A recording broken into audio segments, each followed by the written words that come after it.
Good morning, happy campers. I'm Angie. Along with my husband Kevin, we own Happy Acres Campground in Angola, Indiana. And right now we are on an epic road trip. We started out in Indiana. We're working our way to Northern California, then Southern California, and eventually Key West for the rest of the winter. So I'm taking you along with us. Enjoy. So good news. I have a cold, pretty bad cold, so haven't slept real well for a couple nights. I was kind of hoping I could Zycam it out, but that didn't really work. But still gonna have fun. Today, Wind Cave National Park. And oh, this is a big one. I think this is what we got to steal. I may steal a book if they have got a good one, but this is huge. Look at all these books. This is probably the biggest one I've ever seen. I could steal it. I would steal the topography and all the rocks here. Might be a little difficult though. Part of what we do every time we go and visit a campground, or at least I attempt to, is find one thing, I say steal, which actually I mean copy, one thing that I want to copy that they do really well, and then one thing that, well, we don't ever want to do at Happy Acres. The first national park that we're going to see on our road trip is the Wind Cave National Park. And I learned a few things during this trip, but before we actually went to see the cave, I was mesmerized by all these prairie dogs.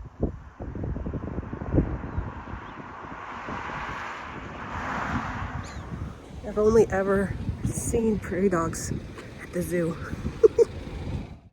We're pulling up to the Wind Cave Visitor Center. Guess what that means? I get to get my passport book out.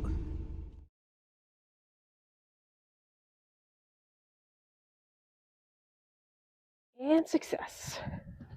We were able to get the 10 a.m.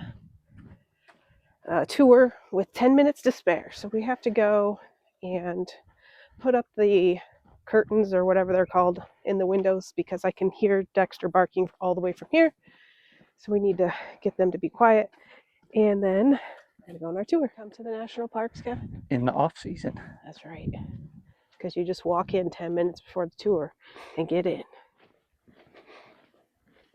Today we're doing the Garden of Eden, which supposedly is the least strenuous of, there was 5 or 6 hikes to choose from. But timing was good for us, and since I'm not feeling so great, I figured I didn't want to overexert myself.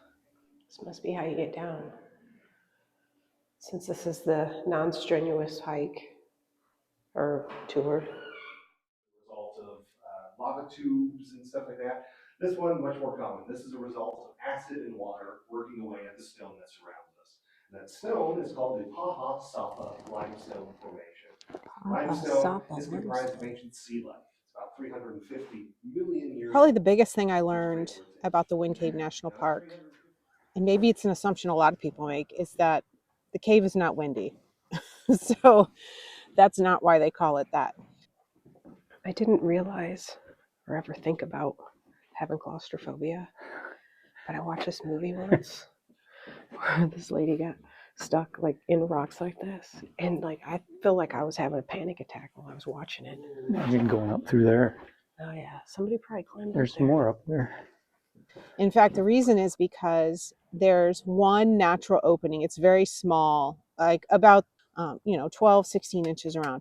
And because of the pressure changes from the weather, they say that the cave breathes. But basically, when the pressure gets high or when the pressure gets low, air will, sometimes very quickly shoot in or come or out of that natural opening.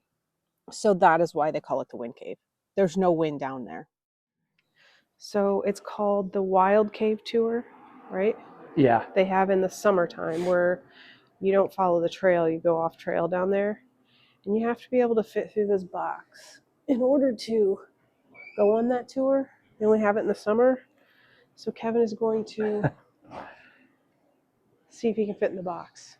We're definitely not going on that tour though. I think I can fit. Do it.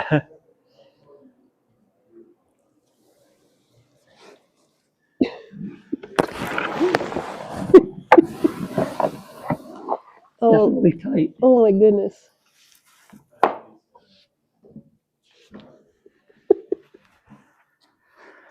I can't believe I'm that wide from there to there. But That's where it was the most pressure.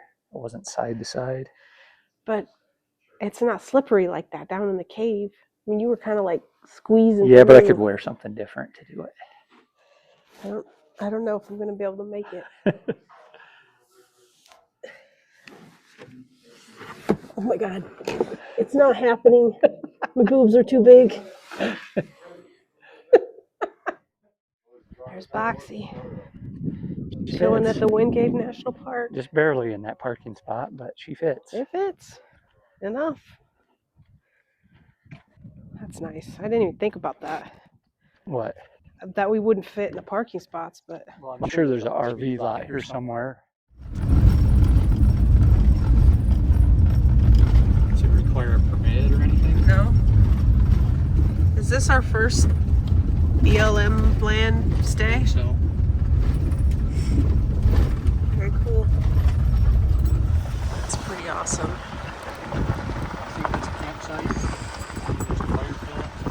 It looks like a camp spot. Yeah, I'm guessing it is. This place is amazing. It's maybe better than most campgrounds we stay at. Look at that. It's called Pete's Draw Campground, BLM land. Good God, I don't even know what state we're in. I think we're in Wyoming. I don't know if you can hear the river in the video, but it's got a nice little trickle. It's calming. It's so pretty.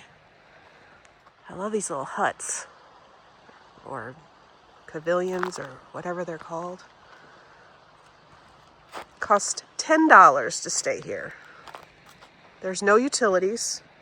There is a vault toilet.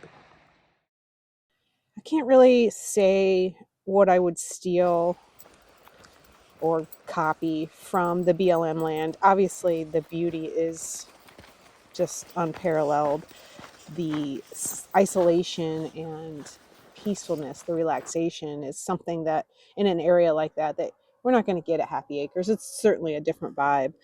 It's so different from a campground, a traditional campground, that it's not even really fair to compare it. So I'm just not going to. Instead, I'm just going to show you how amazing it is. So that is it for today. We are still headed towards California. I believe that tonight we're going to be staying somewhere in Nevada, but I don't know. We're kind of winging it at this point.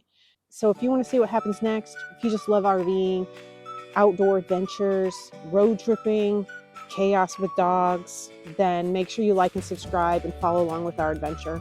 Until next time, don't just camp, camp happy.